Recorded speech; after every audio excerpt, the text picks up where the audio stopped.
Some people wonder, how did Einstein think? How do we physicists think? Most of it is when we're quiet, all by ourselves. We stare out the window and have blocks of equations just wandering in our head until these equations fit together, and then we get a sheet of paper and scribble. It can be very frustrating at times, scribbling equations everywhere. The old cliche of scribbling on the back of the envelope often is true, because that's sometimes all you have around. He was always thinking in pictures, visualizing things. When his father gave him a compass, he would just sit up night after night watching the needle point northward. It would send chills down his spine. Einstein once said, "I want to know God's thoughts in a mathematical way." Einstein wanted an equation, perhaps no more than 1 inch long, that would encapsulate all physical laws. The beauty, the majesty, the power of the universe into a single equation. That was his life's goal.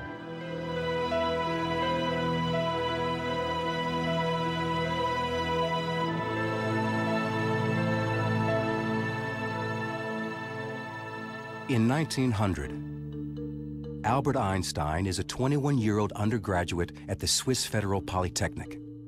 That this young man will one day be synonymous with genius was something none of his professors would have predicted. He would cut class. The professors thought he was a goof-off. As a consequence, Einstein couldn't get a single job after graduation. He even thought about switching fields and selling insurance.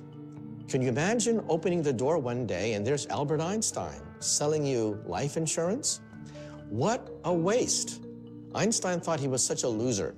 He wrote a letter to his family saying that it would be better if perhaps he was never born.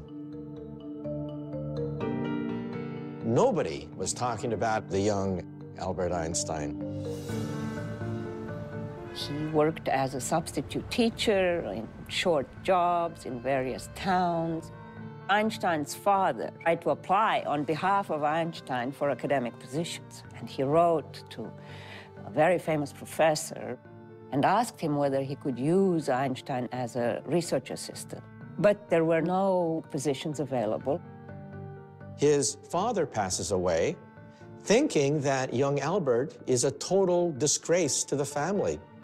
In 1902, the depressed and despondent young Albert moves to Bern, Switzerland's capital, and begins a career far from science.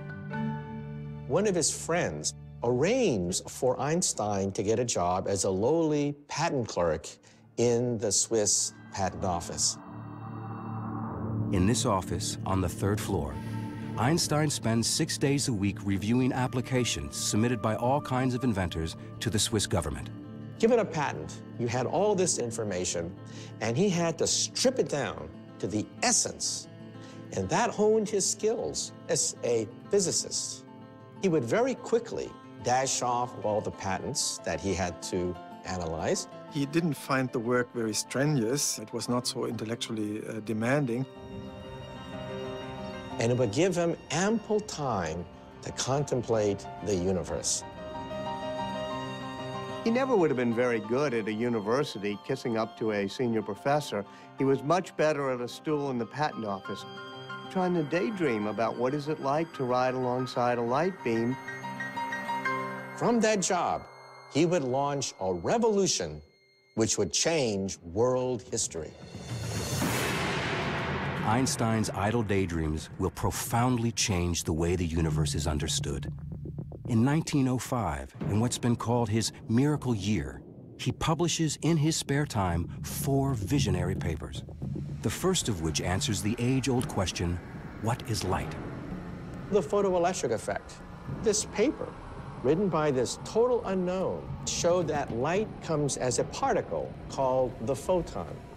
We use that in television, we use that in lasers. In another paper, the 26-year-old Einstein posits something we now take for granted, the existence of atoms. People didn't believe in atoms in those days, but he proved that atoms can actually make small little dust particles move in a liquid. And he calculated the size of atoms. These papers would have been a remarkable career for any physicist, but Einstein is far from finished. He writes yet another paper with the famous equation E equals mc squared. At the simplest level, this means energy can become matter, and matter can become energy. The tiniest speck of matter holds potentially huge amounts of energy. Unleashing it requires a nuclear reaction, the sort going on constantly in the night sky. Ever since people began to look up in the heavens, they would say, what makes the stars shine? But it took Albert Einstein to answer the question. Mass, M, turns into E, energy. That is the engine that lights up the stars. Today, E equals mc squared is Einstein's most famous equation. But another theory he publishes this same year is more important and more controversial: the special theory of relativity. When Einstein was a teenager, he enjoyed imagining what it would be like to ride a beam of light. Now, he returns to this daydream, and it changes his life. In the spring of 1905, Einstein was riding on a bus, and he looked back at the famous clock tower that dominates Bern, Switzerland. And then he imagined, what happens if that bus were racing near the speed of light? In his imagination, Einstein looks back at the clock tower, and what he sees is astonishing. As he reaches the speed of light, the hands of the clock appear frozen in time. Einstein would later write, a storm broke in my mind. All of a sudden, everything kept gushing forward. Einstein knows that back at the clock tower, time is passing normally. But on Einstein's light-speed bus, as he reaches the speed of light, the light from the clock can no longer catch up to him. The faster he races through space, the slower he moves through time. This insight sparks the birth of Einstein's special theory of relativity, which says that space and time are deeply connected. In fact, they are one and the same, a flexible fabric called space-time. Sitting alone on a city bus, Einstein believes he has glimpsed a secret of the universe. For Einstein, space was this place where stuff was, and it didn't do anything. It had stuff in it. And so space combined with time to become space-time is a more dynamic understanding of this arena that everything takes place in. It's becoming more alive in a way. He's saying very, very outlandish and very, very strange things. Rarely had anything so radical been submitted to Europe's most prestigious scientific journals. He was a complete outsider to the physics of his day, as he was, being in Switzerland, being a patent clerk. And yet he was ambitious enough to think that he could challenge the whole of the established physics at the time. You always hope that there will be total euphoria, that everybody will say this is a huge step forward in the subject. But that rarely happens. Whatever one's concept of time, it passes slowly for Einstein at the patent office.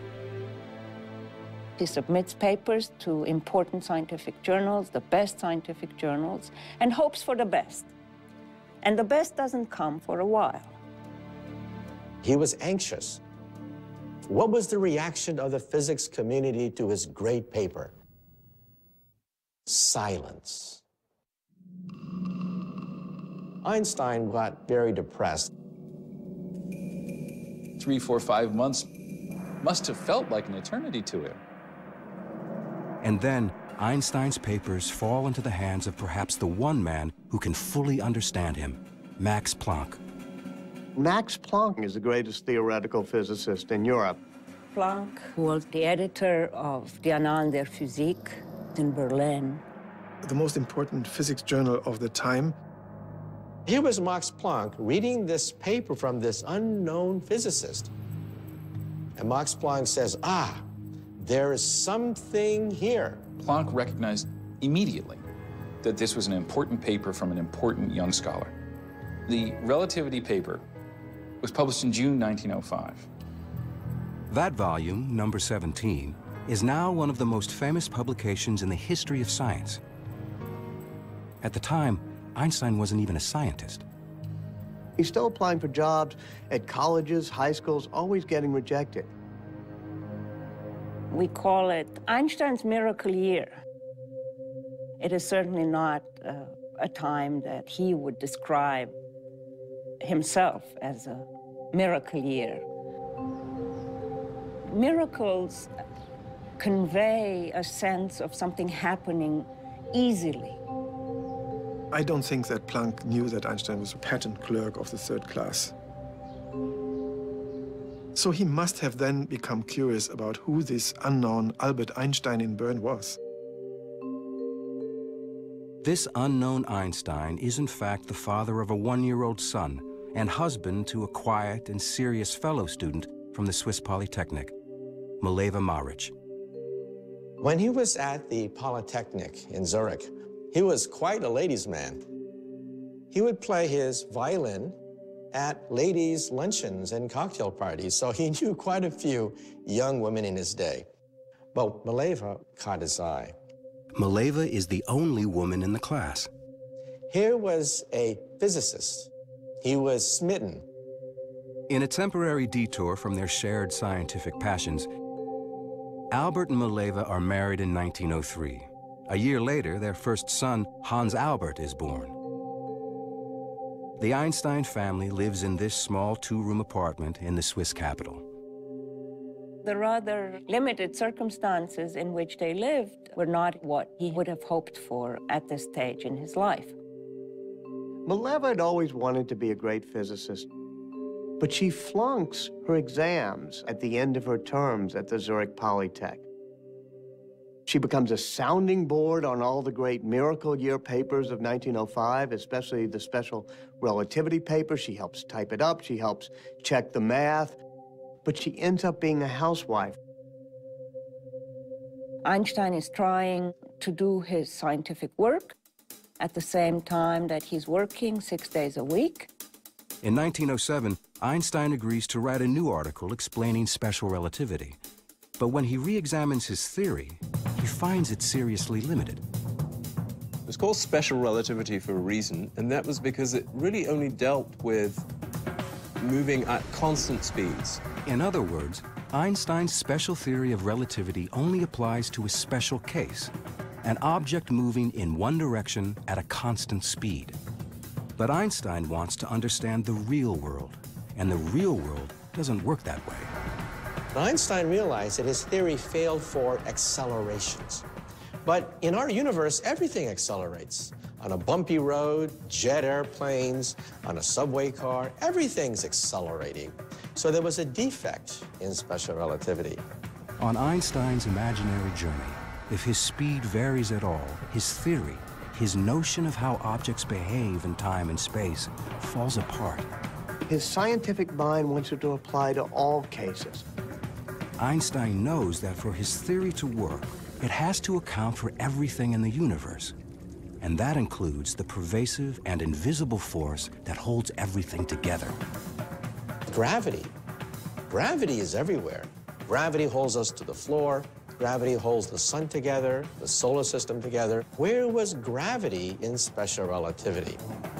Einstein wants to expand his special theory of relativity into a general theory of relativity, a theory that will explain not just time, but also gravity. He realizes he will be fighting more than 2 centuries of scientific thought, and his hero, Sir Isaac Newton. It's 1907, and the 28-year-old Albert Einstein is still a patent office bureaucrat. It has been 2 years since he published his special theory of relativity, and the ambitious Einstein decides to advance an even more radical interpretation of the universe, a general theory of relativity. Doing this will require him to take on his scientific hero, Sir Isaac Newton. In Einstein's time, Isaac Newton was God. Newton was the founder of modern science. This is the actual first edition of Newton's Principia Mathematica of 1687. This priceless artifacts is the very, very famous book which became the foundation of universal physics for centuries, until Einstein upset the apple cart. It has been almost 250 years since the apple fell from the legendary tree on Isaac Newton's estate, giving Newton the inspiration to formulate his law of gravity.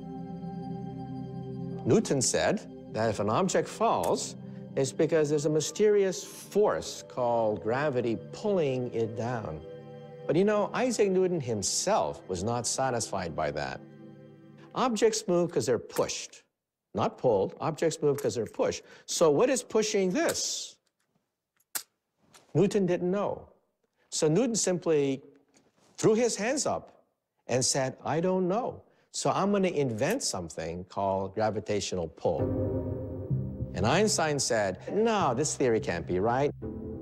He was prepared to simply go, I really want to solve this problem. I want to really understand the whole universe. Max Planck said to him, you can work on gravity if you want to, but there are two problems. You're not going to be successful. The problem is too hard. And if you do, no one will believe you. It's an extremely difficult task. It's not clear where to begin or how to go about doing it at all. Ultimately, the thing that gives him that clue turns out to be his old faithful way of reasoning, the thought experiment. So it's what you and I would call daydreaming, but he gets to call them thought experiments because he's Einstein.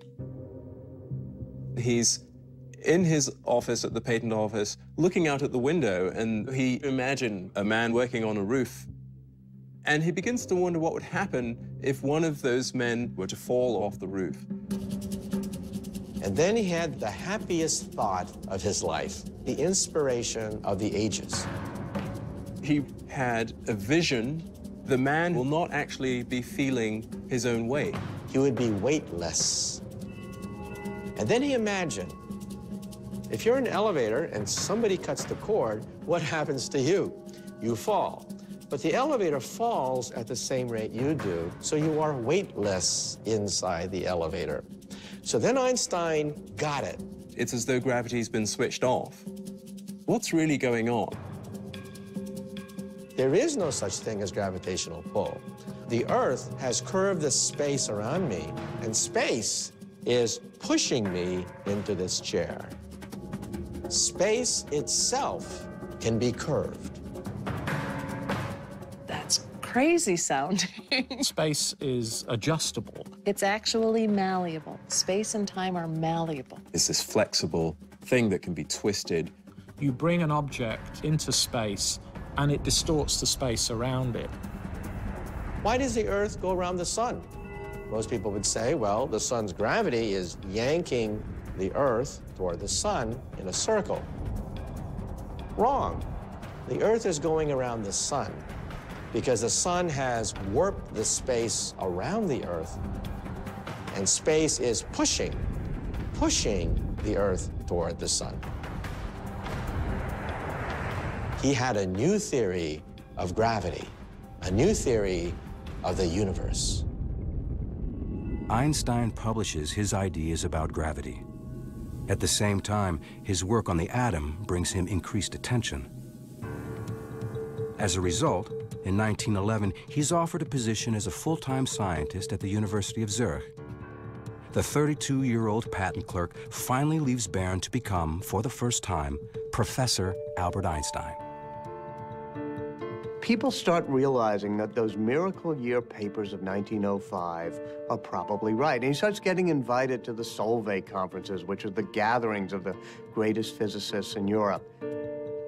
Convened by the Belgian philanthropist Ernest Solvay, these conferences bring together the greatest scientific minds in Europe, and Albert Einstein is among them. In fact, he's the youngest professor there. He made an impression. He was friendly, he was funny, and he was smart, really smart, and people saw that. That was also a moment when Mileva must have perceived that she was still part of this small Bern world, whereas Einstein had become part of a bigger world. She writes these plaintive letters saying, tell me about it. I wish I were there. I would love to meet these great scientists. It was always my dream to meet these great scientists. She became jealous of not only the other physicists, but of physics itself. Einstein's lectures become the talk of scientific Europe, and he's invited to speak in Berlin, capital of the country in which he was born. Berlin at the time was the most vibrant city in Central Europe. Einstein hadn't been in Germany since he left at age 15 to avoid the draft. He renounced his German citizenship the next year. While Einstein was in Berlin mainly to visit colleagues, he was also invited by a cousin. A first cousin named Elsa Einstein. They had known each other as kids, but Einstein had lost track of her. Living on her own, had divorced, she had 2 daughters. She's just the opposite of Mileva. She's not a scientist, she's not an intellectual, but she loves making big old dinners and taking care of Einstein. They liked each other's company, taking long walks, looking at the boats, and he must have been fascinated by her. Einstein returns to Zurich. They exchange fiery love letters. And at one point, it becomes so strong that Einstein says, please don't write me anymore. This isn't going to work. He must have felt that this was an overcomplex situation, even for an Albert Einstein. If the mysteries of the heart elude Einstein, the mysteries of the universe trouble him even more. The curvature of space and warping of space-time, and you scratch your head. He has now been struggling for 4 years to more fully develop his general theory of relativity. His theory of relativity is so complicated that very few people can understand it. Somebody's got to test it. It's not a testable hypothesis. It's not science. It's science fiction. Einstein knows he's on the right track towards solving his theory. Now he must find a way to prove it. It's 1911. For 4 frustrating years, Einstein has struggled to perfect his general theory of relativity. His theory won't be accepted until he can demonstrate this radical concept. Suddenly, he is struck by an idea. If he can shine a beam of light through an area where space is curved, then according to his theory, the beam of light will actually appear to bend. Light only knows straight lines. What's bent is space. What could have enough gravity to bend light? So much. Well, what about the sun? 300,000 times more massive than the Earth, the sun is the perfect object for Einstein's experiment. But how can anyone shine a beam of light around the sun? He says light from a distant star, as it passes right next to the sun, and the sun's gravitational field will be bent. Because space is bent around the sun. But even if Einstein is right, he'll never be able to see it happen because the sun is just too bright. Except, when is the sun covered so that we can see what's around it without being blinded by the light? That only occurs during a total solar eclipse. Here's the sun, and it's blocked by the moon, and suddenly all the stars come out. He figured if you have the sun here, and there's stars way back here, and the light's coming in toward you, it will bend slightly. So to your eye, you think that the stars had gone out like that. Light going around the sun. That's something that even his mother could understand. Nobody actually was willing to say without doubt, this is the truth, until somebody can prove it by taking a picture. So who do you turn to? You turn to the astronomers, the astrophysicists. Our laboratory is the entire universe. by 1912, Einstein believes he is finally on the verge of proving his long percolating and provocative theory. He publishes this revolutionary prediction and puts the call out to the astronomy world. Go out and measure. He said, go to an eclipse and do this observation. Nothing happened. He actually wrote to well-known astronomers trying to interest them in doing a test, and was a little discouraged, I think, because he discovered, as people often do, that astronomers are busy people with many things to do and don't necessarily drop everything at the drop of a hat, even for Einstein. It's a frustrating and bitter setback for Einstein. But then, at the Berlin Observatory, a young assistant answers the call. He's an impassioned and brazen young man who's willing to go, quite literally, to the ends of the earth for Einstein. His name is Erwin Finley Freundlich. Freundlich was in his early 20s. He wanted to make a name for himself. He got a sense that here is my chance. This is new stuff. It's important stuff, and I could be part of it. I've seen the letter that goes in the other direction from Einstein to Freundlich, and it's all filled with this excitement. You astronomers can do great help to me by finding proof of the relativity theory. And that's Einstein, the human being, who is trying to get somebody to do things for him because he needs him. He finds out from Freundlich that he's getting married to his girlfriend, Katja. And they're going to honeymoon in the Alps. So Einstein says, come to Zurich and let's meet. Freundlich is on his honeymoon with his bride, and he goes to meet Einstein. He's looking for him out the window, and there he is. There's Einstein. He can recognize him because he's wearing this straw hat, and he's standing out like a sore thumb. And this is the famous Einstein that he's corresponding with this prediction and this great opportunity. And he's going to get to meet him. So he gets off the train and he shakes his hand and they're all animated. And before they can talk, they whisk the couple off the train and they go to Frauenfeld nearby. It's a suburb.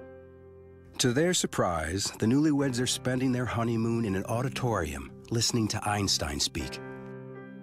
And in the middle of the lecture, Einstein says, we need this eclipse test, and the man who's going to decide is sitting in the audience. His name's Erwin Freundlich, and there he is, and everyone looks, and Freundlich has to stand up and be recognized.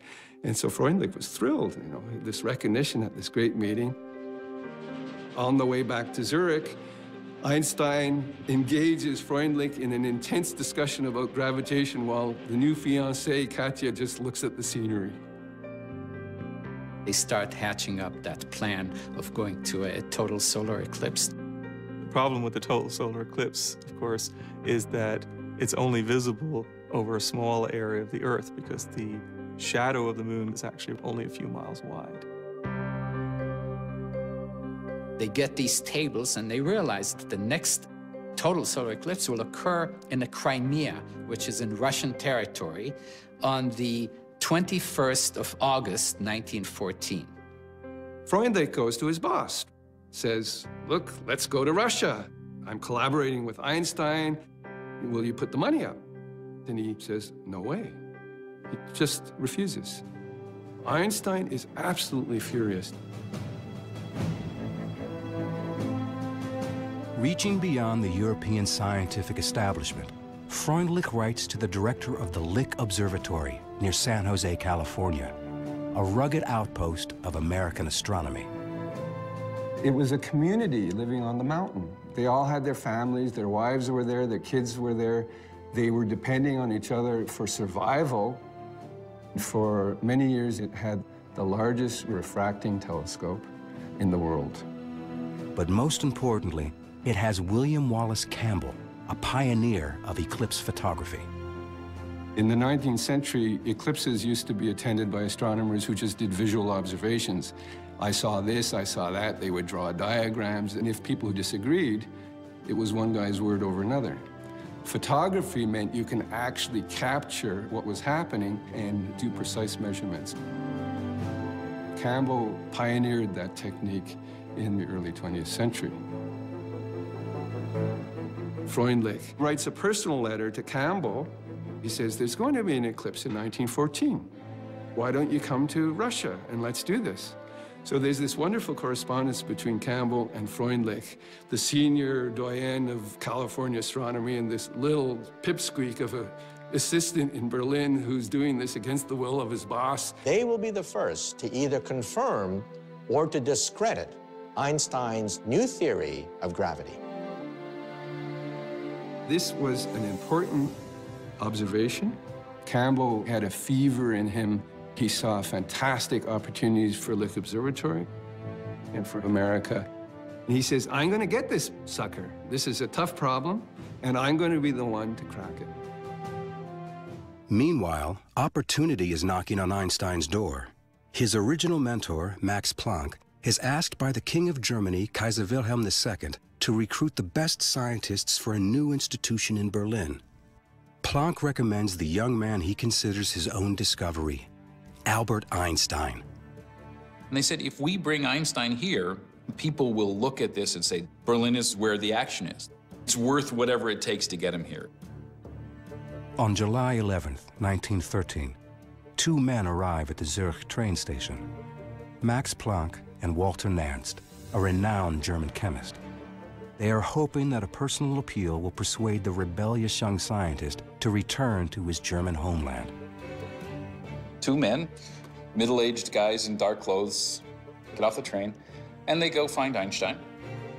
They're so different. Max Planck is very proper Prussian, always very well-dressed and well-groomed, wearing the monocle, talking in very formal tones. And there's Einstein, who's refusing, even back then, to comb his hair and dressed in, you know, sort of old coats and however he feels like it, already starting not to wear socks.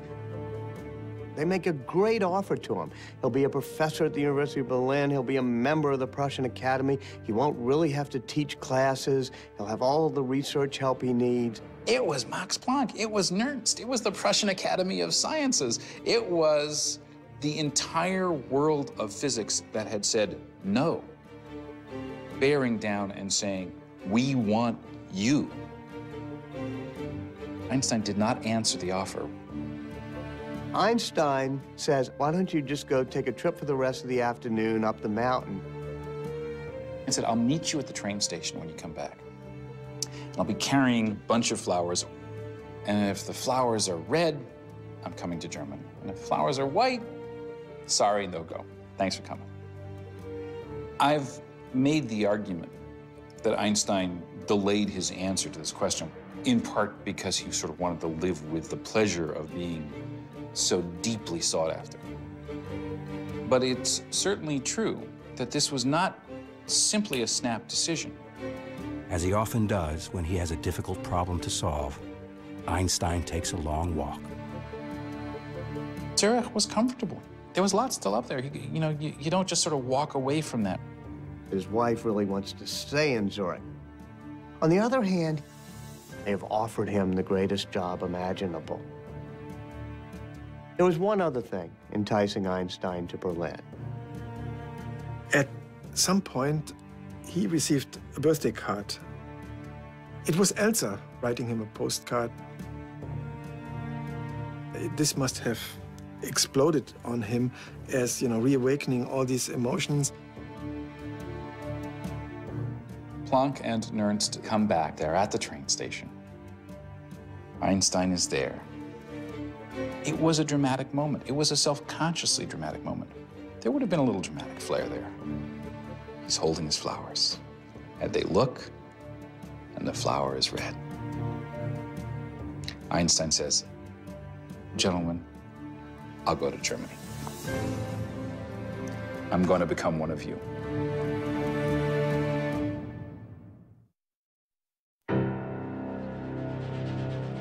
By April 1914, Einstein's world is looking brighter. The solar eclipse needed to help prove Einstein's long-gestating general theory of relativity is only 4 months away, and Einstein is on his way to Berlin to join the Kaiser Wilhelm Institute, an elite group of scientists working under Fritz Haber, the institute's director. Fritz Haber was one of the greatest chemists of the 20th century. He developed a process that could be used in producing an artificial fertilizer with the help of which millions could be fed. And he was a hero.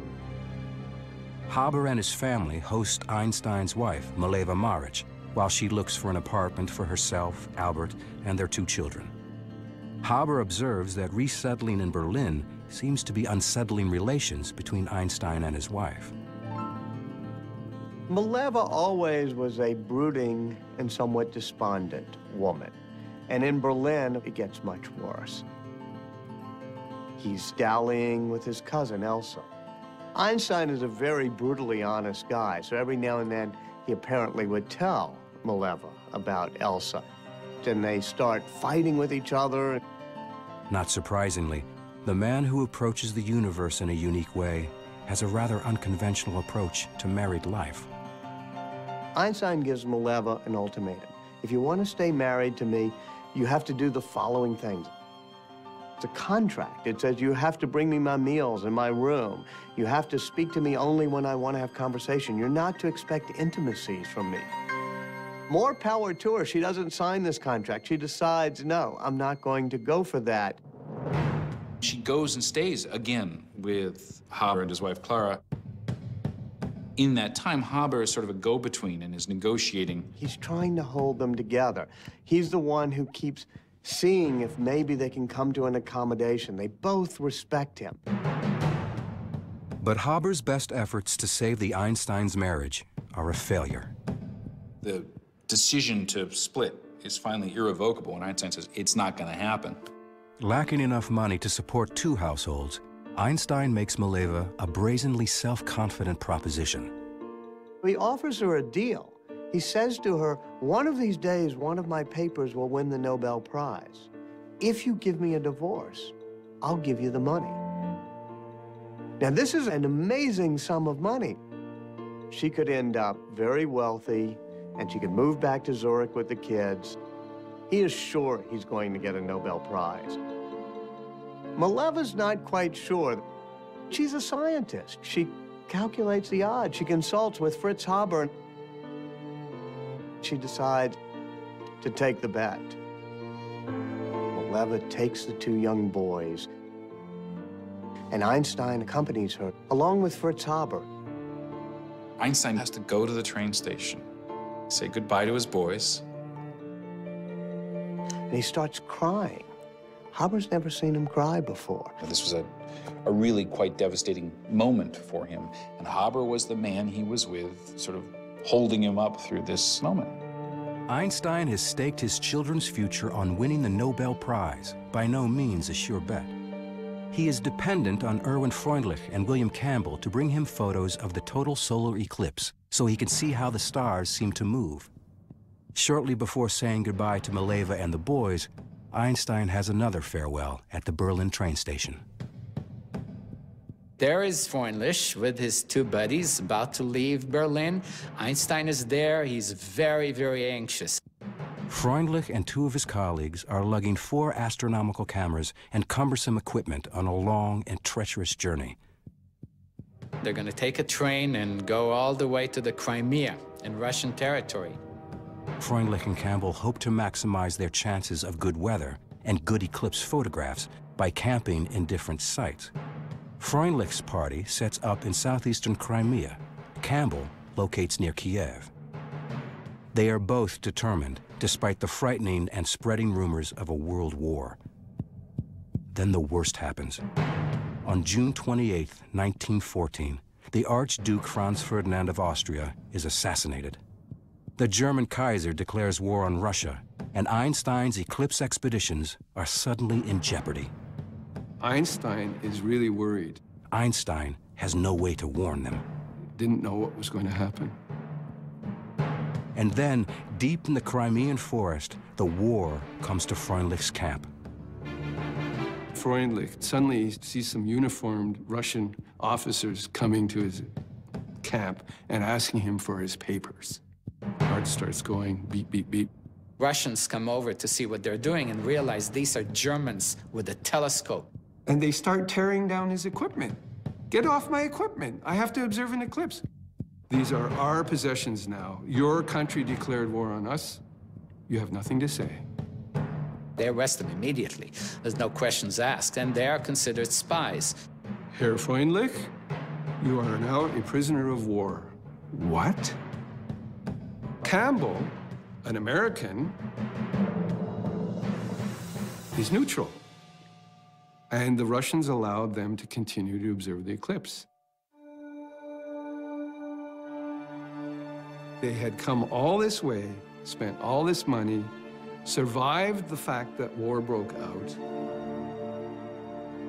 and clouds ruined their plans. Total failure. Not only does Campbell fail to get his photograph, but he is forced to abandon his state-of-the-art equipment. Because he is an American, Campbell is not arrested, but he leaves for home a defeated man.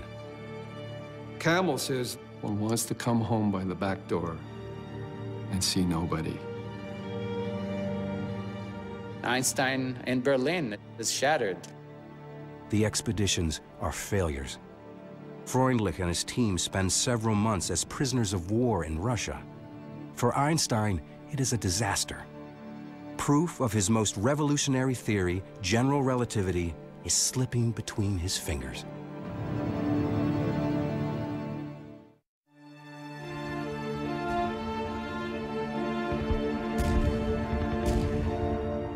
The outbreak of World War I leaves Einstein's Russian eclipse expedition in shambles and threatens to further obscure the long-sought proof of the relativity theory on which Einstein has labored for years.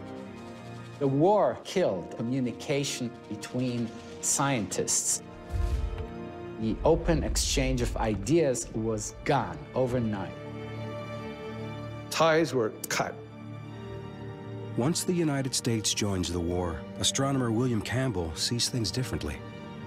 Campbell dedicated himself to the eclipse problem, independently of his former colleague from Germany, who he now viewed as the enemy. In Berlin, the whole atmosphere changed.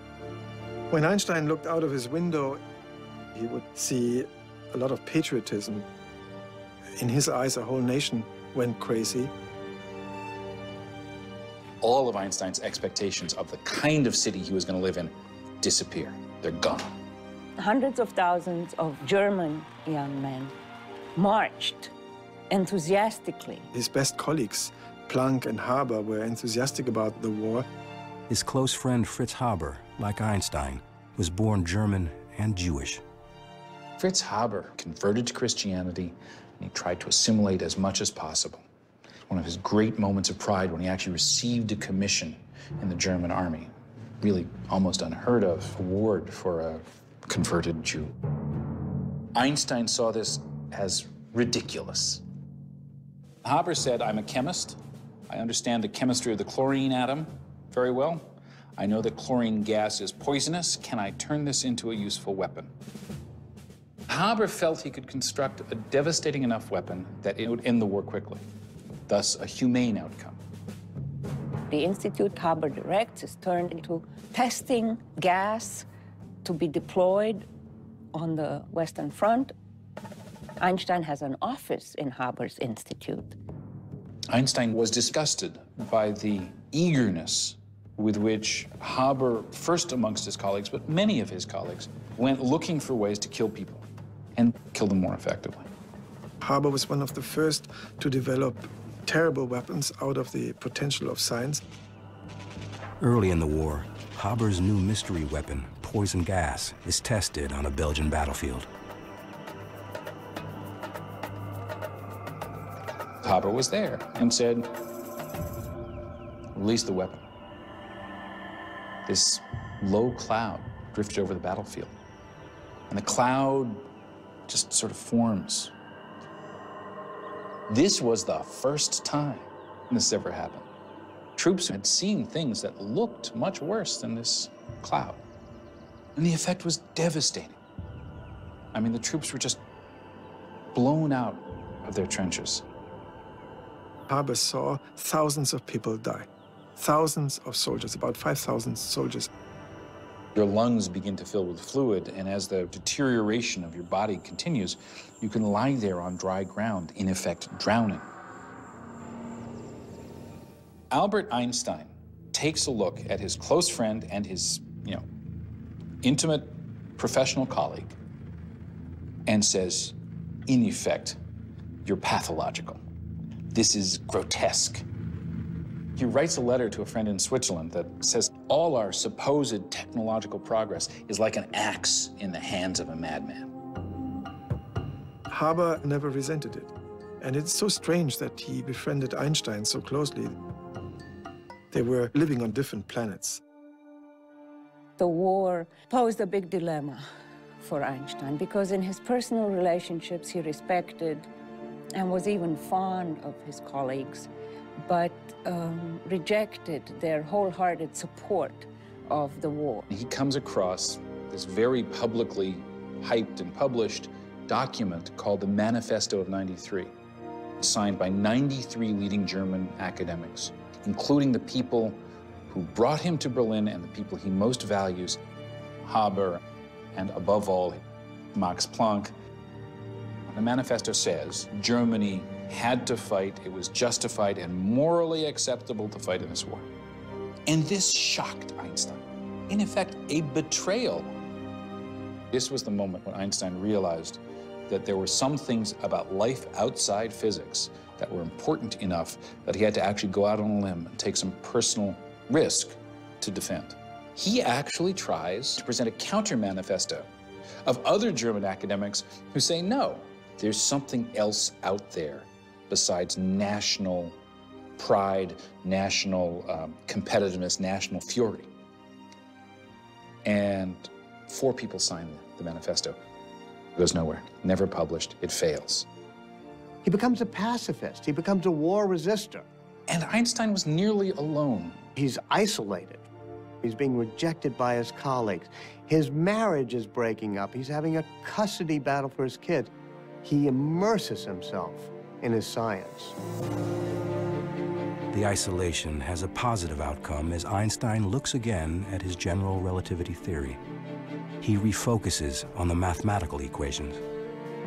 One day, he looked back at the calculation for the bending of light as it goes around the sun, and he suddenly realized his earlier calculation was wrong. What would have been found had Freundlich done the observation was only half the deflection that's there, half the bending of the sunlight. It would have discredited Einstein's theory. It is an embarrassing but serendipitous discovery. For 3 years, Einstein has been urging astronomers to photograph an eclipse, which would prove an equation that he now believes to be wrong. Einstein has always considered the failed eclipse expeditions to be setbacks. In fact, they may have saved his career. The war raging all around him, the physicist retreats to his study. He had a little apartment, and most of his thinking was done in his study. Sometimes he can't quite visualize the curving of space, and what he does is he takes out his violin. He said that Mozart's music captured the harmonies of the universe. Playing the violin would help him think. Einstein had this prodigious ability to sit and think. It was called Sitzfleisch. People who knew him said he had this remarkable Sitzfleisch where he can concentrate on a problem for hours, for days, even years. In his office are lots of mathematical manuscripts with equations all over. And he's sitting there thinking, walking around, standing deep in thought. He's doing pure mathematics in his mind. Science is done by the seat of your pants. We have leaps of logic. We have years of wandering in the wilderness. We have frustration. We have pulling our hairs out. That is really the power of genius, the force of will to make all the mistakes necessary to get the right answer. There was never a moment of, oh no, I'm not gonna have a theory. That, because of his ego, I don't think it ever occurred to him that he's not gonna have a theory. What matters is you keep your eye on the prize. For Einstein, that prize is the Nobel, proceeds of which he has promised to Mileva and his 2 sons. In 1915, he's asked to present his general theory of relativity at a prestigious forum to the most important German scientists. Einstein accepts.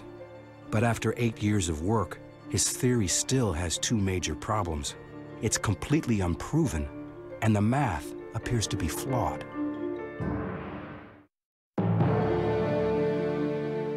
After nearly a decade of work, Einstein's general theory of relativity is still far from finished. His math is wrong, and without the correct calculation, his theory can't be proven. And now he's scheduled to deliver a paper to the most prestigious scientific gathering in Germany. Prussian Academy, it's a very formal place. It's a place that knows how distinguished it is and how historically significant it is. These weekly meetings you can sort of see as an attempt by at least some of Germany's leading thinkers to act as if the war were not all there was. Einstein is to present his theory of general relativity. The problem for Einstein is he hadn't finished it yet. In the fall of 1915, Einstein was hardly thinking about anything else. He was completely focused on finding the solution to a puzzle that had occupied him for more than 8 years. Einstein is trying to come up with these equations that describe how space is curved. And he's working deep into the night. If you look closely, it's really trial and error. You're not seeing a mathematician who just, throws the ideas, perfect formulas onto the paper of the notebook. He cancels everything and says nonsense. These terms disturb. So he's sort of talking to the math. Sometimes he turns the notebook around and then he, throws it away with disgust. It can be a real blow when an idea you've been working on doesn't work out. This gut-wrenching feeling. Since discovering his math error, Einstein believes he is making real progress. His equations are nearly complete. He accepts an invitation to speak at Göttingen University, essentially a dress rehearsal for the Prussian Academy. Einstein is up at the board writing his equations and trying to describe his problem. In the audience is one of the greatest mathematicians of all time, David Hilbert. Hilbert sits there and listens very carefully to Einstein. He thinks, I can solve the problem. I can do it better than Einstein. There's always this worry that you might get scooped. You become a little bit paranoid, or sometimes a lot paranoid. There's always this feeling I have when I have a good idea, which is that, well, if I've had this good idea, that probably means that someone else is going to have or has had this good idea too. Einstein goes back to Berlin, and Hilbert goes into his own office. And Hilbert sits there and thinks and tries to race Einstein to the big prize of general relativity. He was one of the greatest mathematicians of his time. A controversy between the two giants, a giant of physics and a giant of mathematics. Hilbert, the nasty guy here who thinks he can beat Einstein, starts working. Hilbert thought that physics was much too important to be left to the physicists, or the mathematicians should take care of it. Stakes are very high here. All or nothing. To unlock the secret of light, to unlock the secret of gravity. Nobody can ever say that Einstein is not a fantastic mathematician, because at that moment, the problem is distilled into pure mathematics. Several times, Einstein thought he had it. When he submitted one of the versions to the Prussian Academy, he wrote his son in Switzerland, you will later understand that this was a great day that changed history, and your father was, producing it. But it turned out again to be an erroneous version. He had to change it a week later once more. He had tried many alleys before, and they turned out to be dead ends. How long do you wait developing this idea, writing the paper, working out all the consequences before publishing it? Einstein had to be really afraid that Hilbert would actually take over the whole game and publish the final equations of general relativity before him. All of a sudden, he discovered that several pointers all seemed to point in the same direction. Einstein remembered that he had given up a very radical solution that he had stumbled upon already in 1912, and that he had then discarded because it looked just physically too unfamiliar, too unacceptable. But now, after he had tried out all these other alternatives, he was ready to return exactly to that equation, back to an equation that he had earlier considered and then discarded 3 years before. You realize that you've been wrong in a real flash of inspiration because you realized what you should be doing. He had it all in his drawer. And that's, of course, then a glorious moment. There it was, the equation that he had discarded, and now it looked much more promising, much more useful than it had in the winter of 1912. It isn't always a dark time when you realize that you're wrong. Sometimes it's a wonderful time. The excitement for Einstein comes with the realization that the answer for his new theory can be found in an old astronomical riddle. Einstein began to look at a mystery that had puzzled astronomers for generations. According to Isaac Newton, the planet Mercury should be going around the sun like this. But it was known for quite a while that the orbit of Mercury deviates from Newton's laws of motion. It tilts a little bit. So the orbit, instead of going like this, begins to tilt. And it begins to make a pattern like the petals of a flower.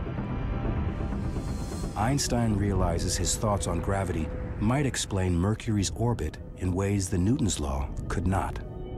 Was Newton wrong? Einstein says, maybe it's my theory of gravity. Is this simple enough to explain all the experimental data?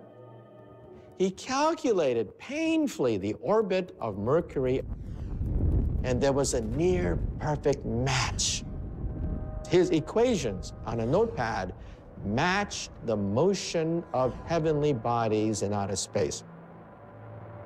He has heart palpitations, and he suddenly realized, oh my God, the theory is correct. He was so filled with joy that he couldn't make his brain focus. And for Einstein, that's a big deal. He finally gets the equations right, just as David Hilbert does. There's a little bit of a dispute. Who got the equations first? There's a lot of rancor at that moment. Einstein gets so hurt. Hilbert was very gracious. He says it's Einstein's theory. Einstein deserves the credit. He is victorious. The theory is Einstein's. On November 25th, 1915, a momentarily triumphant Albert Einstein holds in his hands what he believes is the final equation for the general theory of relativity, his theory of gravity, just in time for his presentation at the Prussian Academy. He goes to the Academy and he speaks. Not for very long. It's a short paper. With that, you have the general theory of relativity, which describes how space and time tell matter and energy where to go. Matter and energy tell space and time how to look. Utterly different view of what our universe is like. Who knows how much applause he got? Nobody does. Everyone suddenly found themselves confronted with the idea that this strange German Jew had overthrown Newton's ideas of gravity.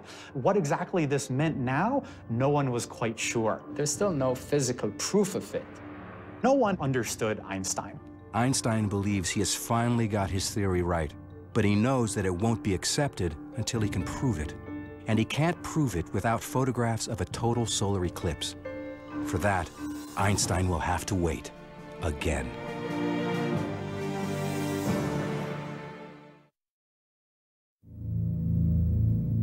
Einstein publishes his completed general theory of relativity in 1916 with the corrected mathematical equation. But there is still much work to be done. He needs photographs of a rare solar eclipse to prove the theory's accuracy.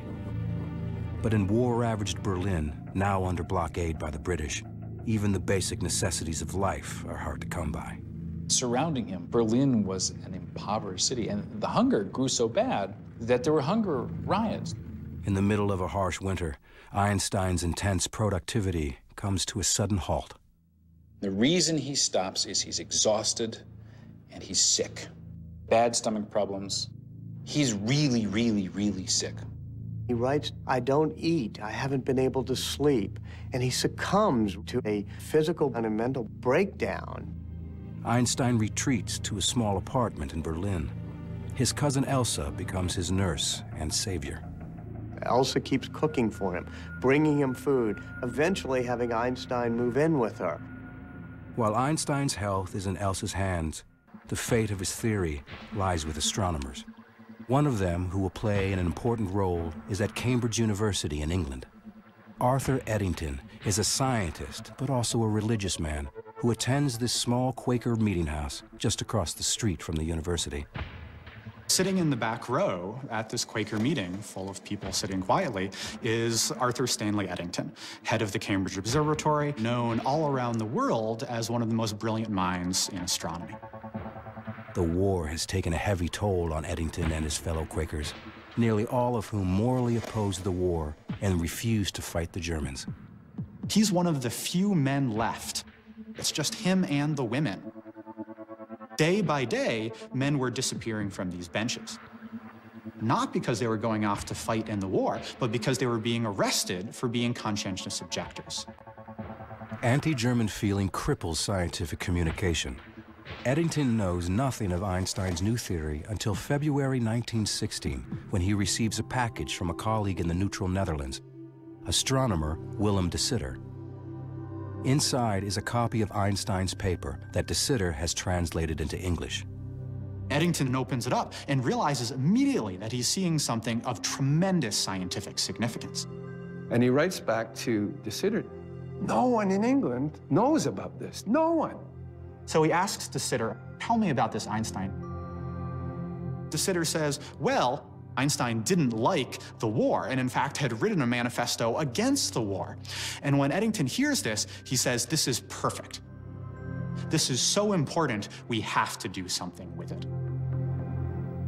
The mission becomes more than a scientific quest. Like Einstein, Eddington is isolated because of his political convictions. Eddington sees this exciting scientific challenge as a way to show that scientists across enemy lines can support each other for a higher purpose. Eddington says, relativity is the most important scientific theory since Newton, and it's done by a German, and even better, Einstein, a brilliant, peaceful scientist. He wanted to stand up there and show the world and show his scientific colleagues that an Englishman will stand up for a German. And the Eclipse expedition was the perfect opportunity. But the forces of interplanetary alignment may not wait for the war to be over.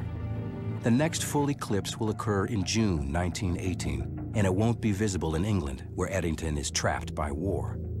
However, it will be seen in the state of Washington, practically in the backyard of a man who has been down this road before, William Wallace Campbell of California's Lick Observatory. There was going to be another eclipse in 1918, not very far from Lick Observatory in Goldendale, Washington, in the west. If Campbell succeeds in photographing this eclipse, he can be the first person to determine if Einstein's theory is right or wrong. Because there was a war going on, no one else could go. The Europeans couldn't send an expedition, and so he had the field to himself. But Campbell also has a problem. They didn't have their equipment because it was still trapped in Russia. Campbell had been forced to abandon his state-of-the-art camera gear in the Crimea back in 1914 when World War I first broke out. So he improvises. Campbell went scrabbling around for equipment at Lick Observatory. They got a lens here, a tube here, and they cobbled together a couple of cameras for Goldendale. The Lick party was forced to use substandard equipment. Campbell has no choice but to take the risk. He has a total solar eclipse all to himself and may never have another opportunity like this again. Campbell's party travels to Goldendale, Washington, and gets ready for the coming eclipse. It was close to home, so the whole family went. Campbell's goal is to photograph the stars that emerge in the brief period when the sun is hidden by the moon. But on Saturday, June 8th, 1918, it seems that the universe is once again not ready to yield its secrets. Clouds moved in, and it looked like he wouldn't even get observations, and Russia would be repeated, which he hated. And suddenly, just at the crucial time, when they needed a clear sky, the clouds parted. Campbell begins taking photographs of the spectacle.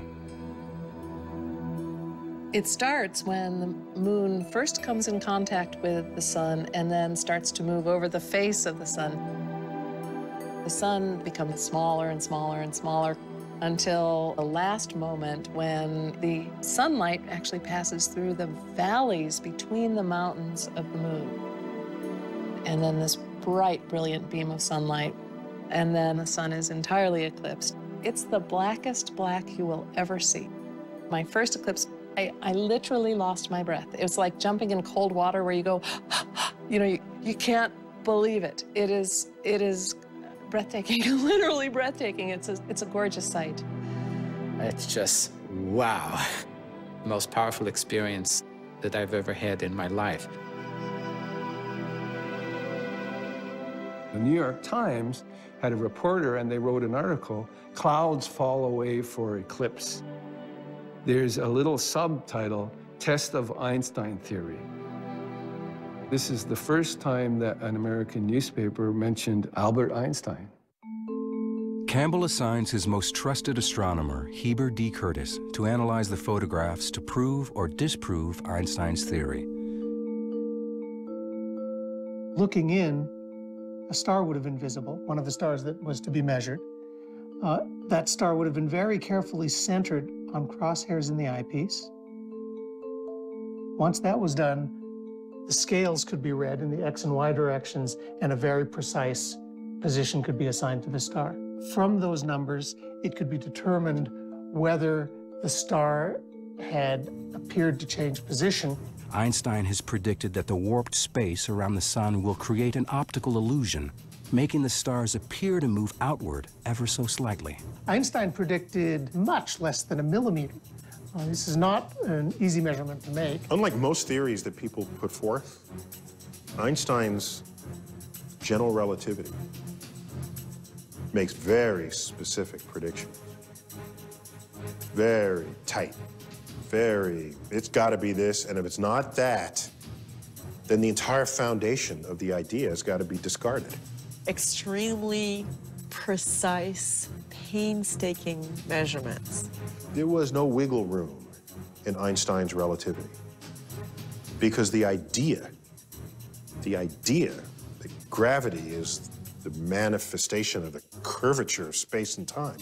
You're gonna say how much it curves and what happens to matter or light in the presence of that curvature, calculate it, make the prediction. If the prediction doesn't come true, you don't go say, okay, let me see if I can tweak the theory. Not in this case. You can see on these pages the kind of labor that Curtis had to endure in order to make these measurements. There's page after page after page of this. Some pages crossed out. All you needed was one experiment to show that any aspect of relativity would fail. And he'd have to go back to the drawing board completely. Curtis looks at the stars and sees nothing unusual. They all appear in their normal places, which can only mean one thing. Einstein is wrong. But Campbell is unwilling to risk his reputation on improvised equipment. Nobody wants to reveal an answer until everything has been double-checked. The best tactic is total silence until you're absolutely sure what you found. Campbell orders Curtis to check his results again and again. As Curtis works in quiet isolation atop Mount Hamilton, Europe is in chaos. The order of Europe changed completely. We have 3 empires that disintegrate within weeks of each other. On November 9th, 1918, Kaiser Wilhelm abdicates the throne. Einstein notes in his lecture book, class canceled due to revolution. In the immediate aftermath of the war, German scientists, including Einstein, are still not allowed to travel. But Eddington can. Einstein learns that he is going to Africa to photograph a solar eclipse expected on May 29th, 1919. As Eddington leaves Cambridge, the hallways are full of crutches and canes. Cambridge begins to fill up with students again, but they're crippled or they're maimed. He had no fanfare. He's heading off on a lonely adventure. Eddington believes in Einstein and hopes to bring back proof of his controversial theory. But in California, astronomer William Campbell is preparing to deliver his own results, and the news appears to be devastating. On two fronts and two continents, the proof of Einstein's theory now hangs in the balance.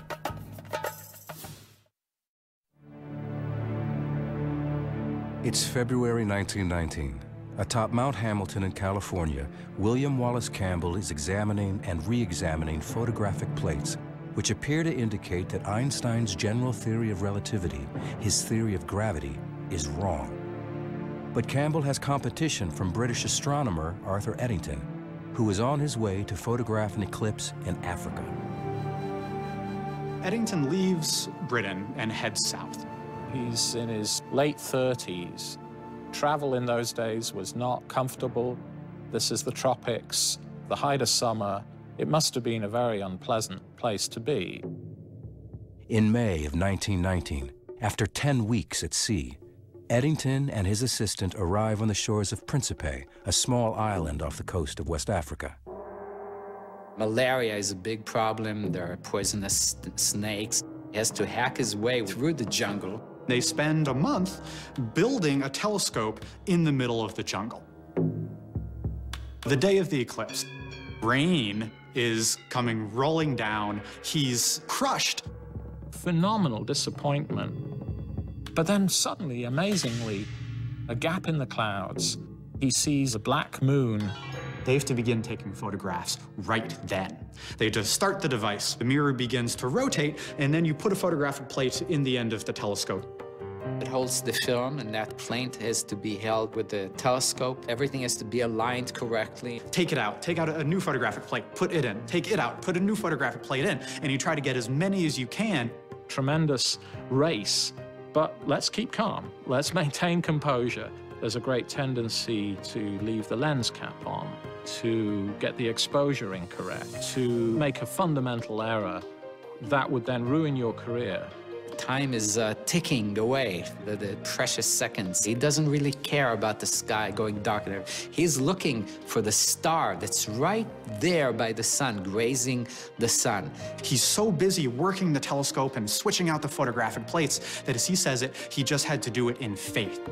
He basically had to trust that something was going to appear on his plates. Like Campbell before him, Eddington is in for a crushing disappointment. He quickly discovered that most of his plates were worthless. The clouds have obscured nearly all the stars on every single photograph. But the very last few plates had just a few stars, which gave him some encouragement that he was going to be able to salvage something. You can imagine Eddington in this remote island, sitting down with a micrometer, a measuring machine, and looking, this distinguished theorist looking at these plates. His discipline is phenomenal. Now, to make these measurements, it's difficult. We're sitting here under this thick layer of atmosphere. Light comes from the distant reaches of the universe, and then it gets like jiggled and wiggled and smeared as it gets through the atmosphere. And by the time you're looking at starlight, which should be a pristine point of light, it's this smudge. It's a smudge. It would quickly become apparent that it was going to be a much, much more difficult job. They're doing these precise measurements in the middle of the jungle. He can't wait to get back to Britain. Of course, it's going to take him months to get back. Einstein was waiting very anxiously. He was getting a lot of letters from friends and colleagues asking if any news was afoot. But relations between England and Germany were very, very frosty, and Einstein didn't think it would be at all appropriate for him to presume to write to one of these English astronomers and ask them what was going on. Eddington returns to Cambridge Observatory just as Campbell sails into London. Campbell is here to address the Royal Astronomical Society, an organization dating back to the age of Isaac Newton. He carries with him the secret results of his eclipse expedition of the year before. Campbell is the first to speak, and he was nervous because there were a lot of emotions flying about this test and a lot of reputations at stake. The anxiety must have been enormous because he's in front of all of his colleagues. There is that one moment, the one moment that you stand before your peers. I don't think you ever really feel ready. Butterflies.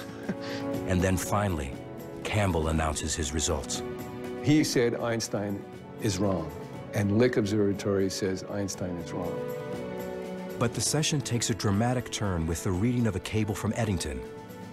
His preliminary findings show just the opposite. The British were going to say that Einstein's right. Eddington still had more calculations to do, and it wouldn't be ready for a couple of months. But here we have this special meeting of the Royal Astronomical Society. Everyone's watching. Campbell says Einstein's wrong. The British say, we don't know yet, but it looks like he might be right. Having just delivered a death blow to Einstein, Campbell started to really get nervous sitting in that room. Campbell sends an urgent message to his colleagues back in America, who were about to release their negative report on the eclipse photos. It was an historic cable of 5 words. Delay publishing Einstein results, Campbell. 4 months later, on November 6, 1919, Eddington travels from Cambridge to London to address the Royal Astronomical Society. He has finalized his photographic findings on Einstein's theory. People come down from all over England to see what's going to happen. Everybody is shoving their way in there so they can see what the results are going to be. The portrait of Newton overlooking the whole ceremony. Had Newton been able to look down on this meeting, I think he would have been absolutely fascinated. Eddington begins the meeting by pointing to the portrait of the founder of the Royal Society and saying, "Forgive us, Sir Isaac Newton, your universe has been overturned." The eclipse was partially obscured by clouds, but a few photographs of value were obtained. The secretary of the society records Eddington's results. The measurements of the plates have led to the conclusion that the deflection of 1 second .75 at the sun's limb, predicted by Einstein's general theory of relativity, is verified by the eclipse observations. The public interest that gets generated by this is tremendous. Outside of the scientific community, no one had even heard of Albert Einstein, let alone his bizarre theories. Now the public learns that everything they believe about the universe is wrong. The Times of London says, in effect, there is a whole new theory of the world. Ideas we've known for hundreds of years are wrong, and this man, this German scientist, Albert Einstein, has given us a new truth. The New York Times has one of the greatest headlines. Men of science more or less agog over eclipse observations. Einstein theory triumphs. And it is then that the German press also picks up on these events. There's a Berlin magazine that shows him, sort of this romantic face with a already fairly, dramatic hair, and this faraway look in his eyes. And the caption to the cover of this magazine says, a new figure in world history. Although few people really understand Einstein's ideas, soon everyone knows his name. Beers are named after him. Mothers named some of their children after him. Einstein himself never realized that his obscure theory of gravity would excite the public imagination. He says things are crazy here with the press. They all want an article, they want a lecture, they want photographs. It is all a craziness. This is, one of the first great ages of photography. So there are pictures of Einstein. There are undersea cables. People can carry news all over the world.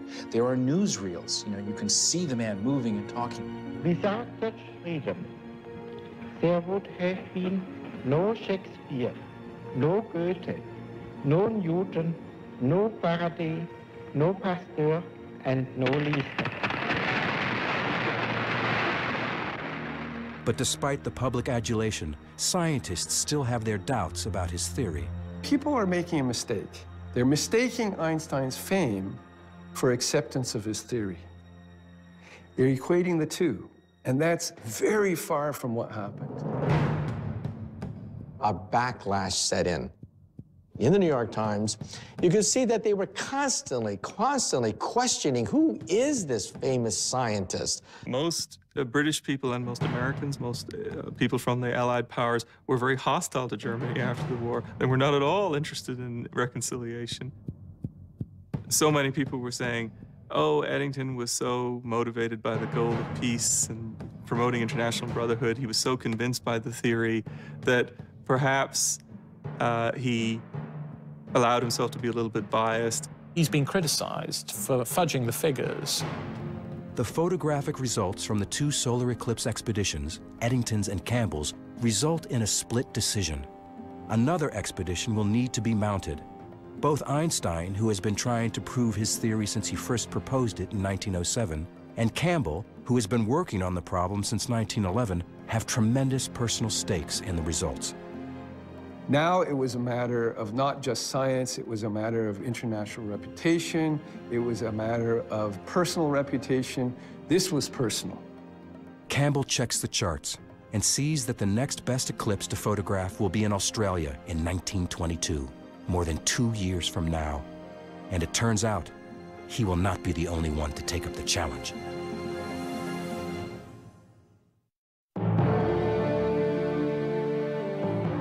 It's 1921, and the 42-year-old Albert Einstein becomes science's first superstar.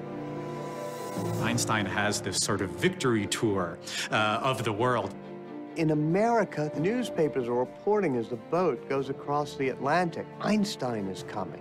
There are 15,000 people waiting to meet Einstein in Lower Manhattan. This is for a theoretical physicist.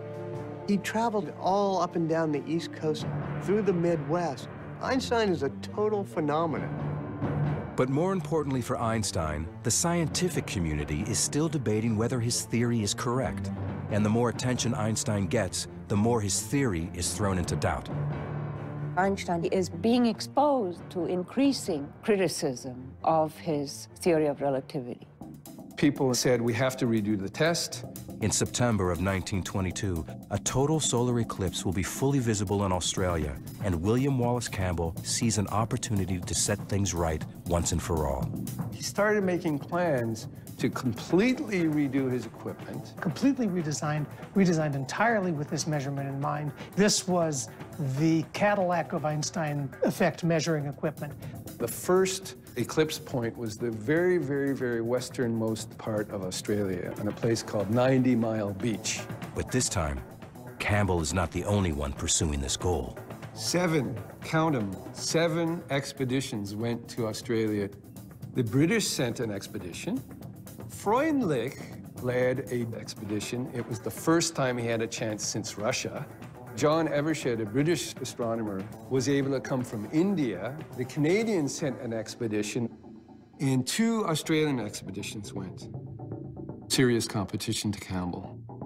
The British and Freundlich got clouded out. One of the Australians couldn't get any data. Their equipment was lousy. Poor Evershed from India had beautiful clear skies, but he had technical difficulties, so he got nothing.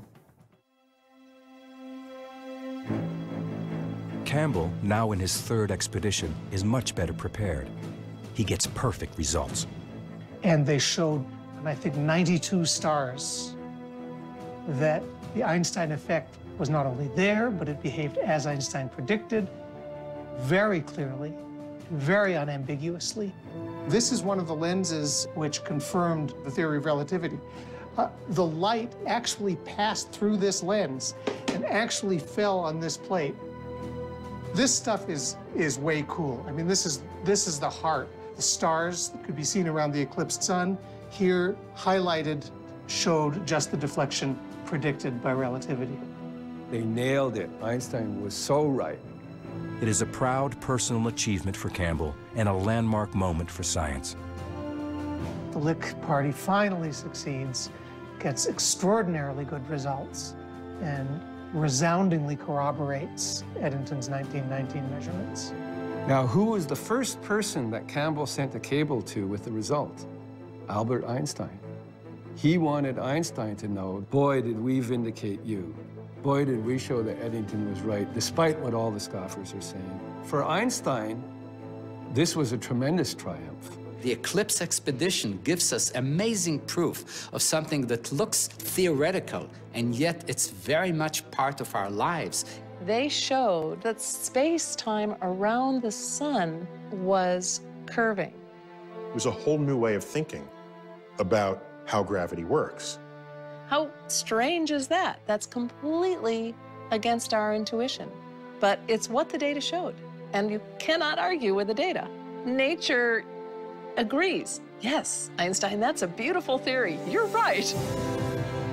Finally, 15 years after he first proposed his radical general theory of relativity, upending more than 2 centuries of scientific thought, Einstein is victorious and vindicated. Almost. The Nobel Committee rejected him in 1919 and in 1920 and in 1921 because no one accepted the theory of relativity. Einstein had promised the money from the prize as part of his divorce from Mileva and his support for his 2 sons. Mileva has resigned to the divorce, living with the boys in Zurich, waiting for the money from the Nobel Prize to come her way. She's actually relying on it. Now, it's not until 1922 that they finally announce his Nobel Prize.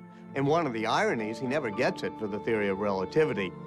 Instead, Einstein receives it for the first of his Miracle Year papers, which describes the photoelectric effect.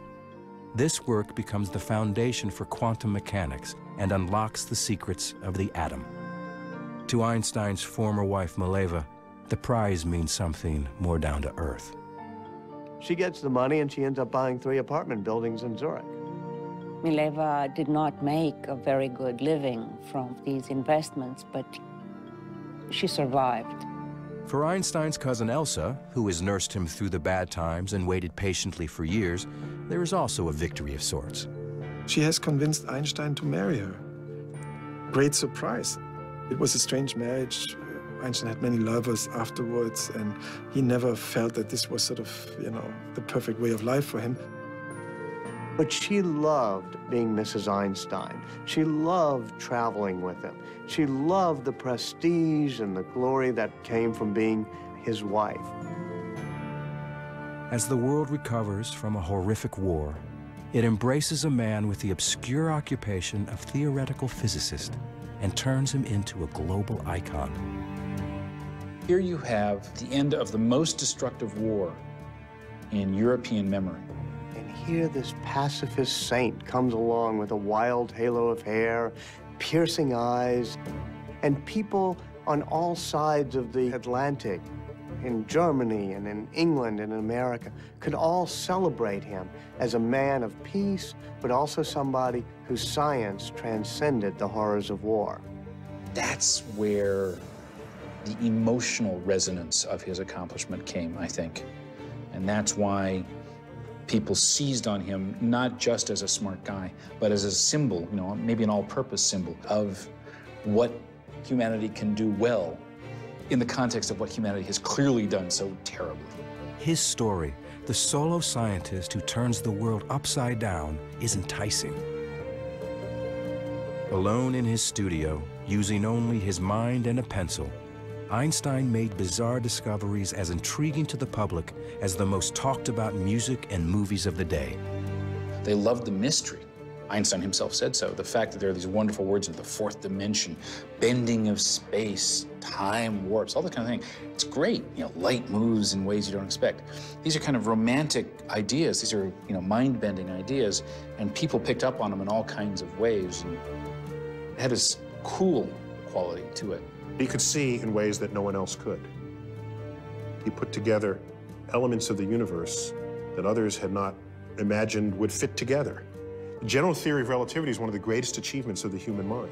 If you think about it, the entire modern age, the age of laser beams, telecommunications, satellites, that age was opened up by the work of Albert Einstein. For example, black holes and neutron stars and the Big Bang itself.